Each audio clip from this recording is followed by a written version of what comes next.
அனைவருக்கும் அன்பு வணக்கங்கள். வேலுண்டு வினையில்லை, மகிழுண்டு பயமில்லை, குகனுண்டு குறைவில்லை, கந்தனுண்டு கவலை இல்லை. முருகப்பெருமானுடைய முக்கியமான திருவிழாக்கள்ல ஒண்ணுதான் தைப்பூசம். ஒவ்வொருத்தருக்கும் ஒவ்வொரு பண்டிகை ரொம்ப பிடிச்சதா இருக்கும். சில பேருக்கு தீபாவளி, சில பேருக்கு பொங்கல், ஒவ்வொருத்தருக்கும் ஒவ்வொன்று. ஆனா இந்த முருக பக்தியில வந்ததுக்கு அப்புறம், முருகன் தான் உயிரின் ஆனதுக்கு அப்புறம், முருகன் தான் வாழ்க்கைன்னு ஆனதுக்கு அப்புறம், அவருக்கு வரக்கூடிய ஒவ்வொரு பண்டிகையும் நம்ம வாழ்க்கையில மிக மிக முக்கியமானது. அப்படி ஒரு முக்கியமான பண்டிகை தான் இந்த தைப்பூசம். தைப்பூசம்னு சொன்னாலே மறக்காம நம்ம ஞாபகத்துக்கு வர்றது காவடி, ரெண்டாவது பால்குடம், மூணாவது பாத யாத்திரை.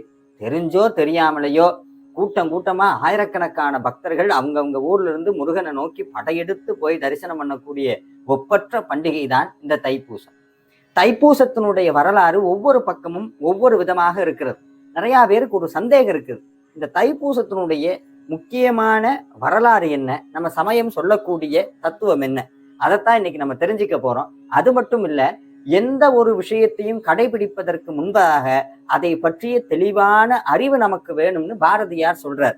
அதனாலதான் சிவபுராணத்துல கூடி சொல்றாங்க, பொருளுணர்ந்து சொல்லுவார்னு மணிவாசகர் சொல்றார். அப்போ தைப்பூசம் விரதம் இருப்பது பெரிதல்ல, தைப்பூசத்தினுடைய வரலாறு என்ன, அது எதற்காக கொண்டாடப்படுகிறது அப்படிங்கிறத நம்ம தெரிஞ்சுக்கணும். இன்னைக்கு நம்ம நிறைய பேர் என்ன தவறு பண்றோம்னா, எந்த ஒரு பூஜையா இருந்தாலும் அந்த பூஜையினுடைய பலன்ல தான் நம்ம முழு கவனமும் இருக்கு. இதை பண்ணுனா எனக்கு என்ன கிடைக்கும், இந்த விரதம் இருந்தா எனக்கு என்ன கிடைக்கும், ஆனா அது ஏன் இருக்கிறோம் எதுக்கு இருக்குங்கிறதெல்லாம் நமக்கு அதை பத்தி துளியும் கவனம் இல்லாம போயிடுச்சு. ஆனா அப்படி இருப்பது சரியல்ல.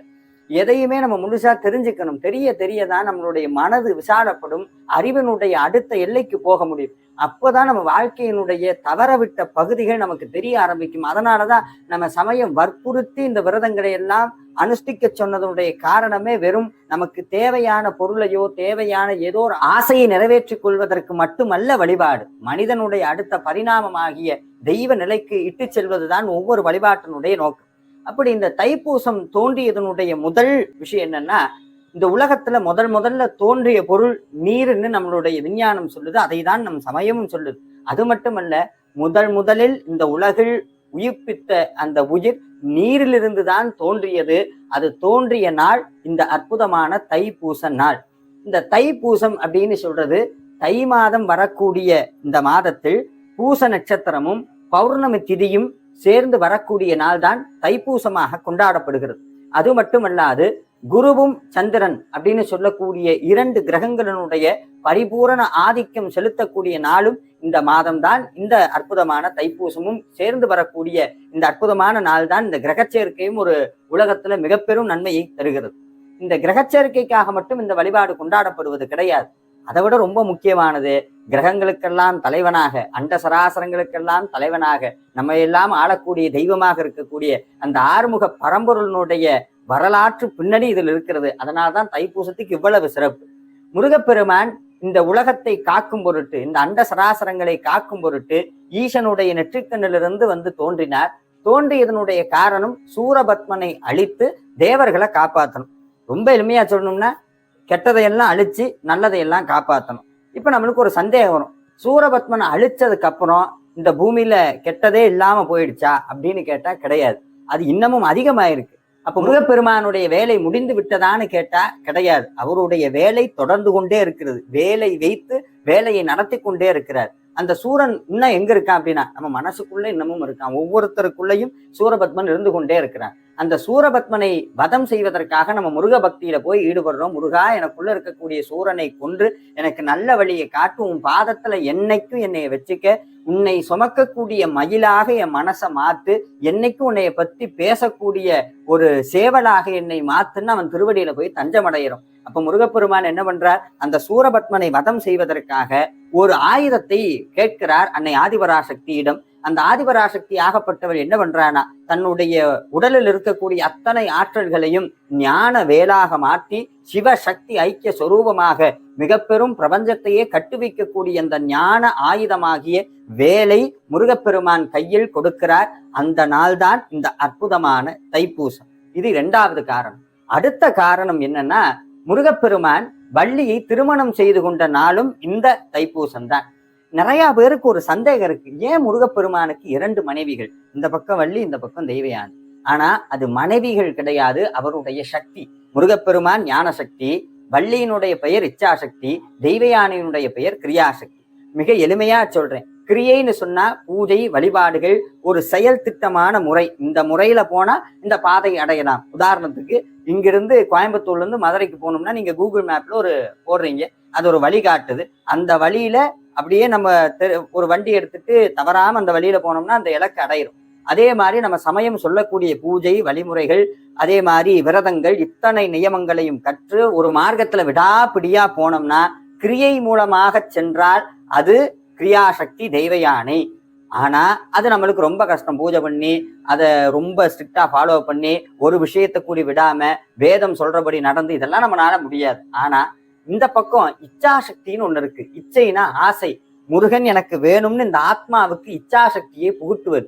எப்ப முருகனுடைய பாதத்துல போய் தஞ்சம் அடைகிறோமோ அப்பவே முருகப்பெருமான் அந்த ஆன்மாவில் இருக்கக்கூடிய அத்தனை கண்மாதி மாயங்களை எல்லாம் அகற்றி, ஊழ்வினை எல்லாம் அகற்றி இச்சாசக்தியை புகுட்டுகிறார். அந்த இச்சாசக்தி யாருன்னா அன்னை ஆதிபராசக்தியாக இருக்கக்கூடிய வள்ளி பிராட்டி. அந்த வள்ளி பிராட்டி தான் இச்சாசக்தி.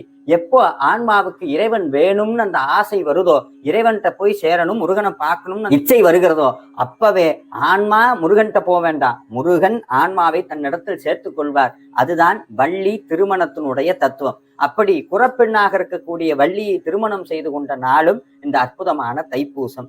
அதுக்கடுத்து முக்கியமா ஒரு விஷயம், அற்புதமான நிகழ்வு நம்மளுடைய சென்னை மயிலாப்பூர்ல நடந்தது.